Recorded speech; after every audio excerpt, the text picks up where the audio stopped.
Jāņa Rozes grāmatnīca piedāvā. Jāņa Rozes apkārtslaides klajā Kārļa Skalbes publicistikas krājumu Runas un raksti.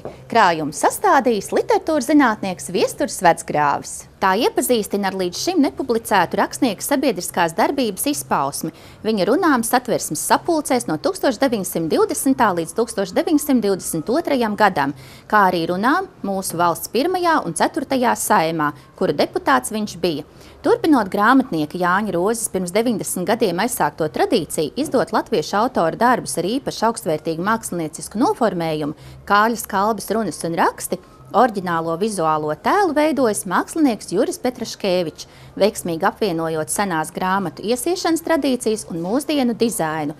Krājumu papildina plašs Viestura Vecgrāvja ievads. Šo un vēl citas grāmatas meklējiet visās Jāņa Rozes grāmatnīcās.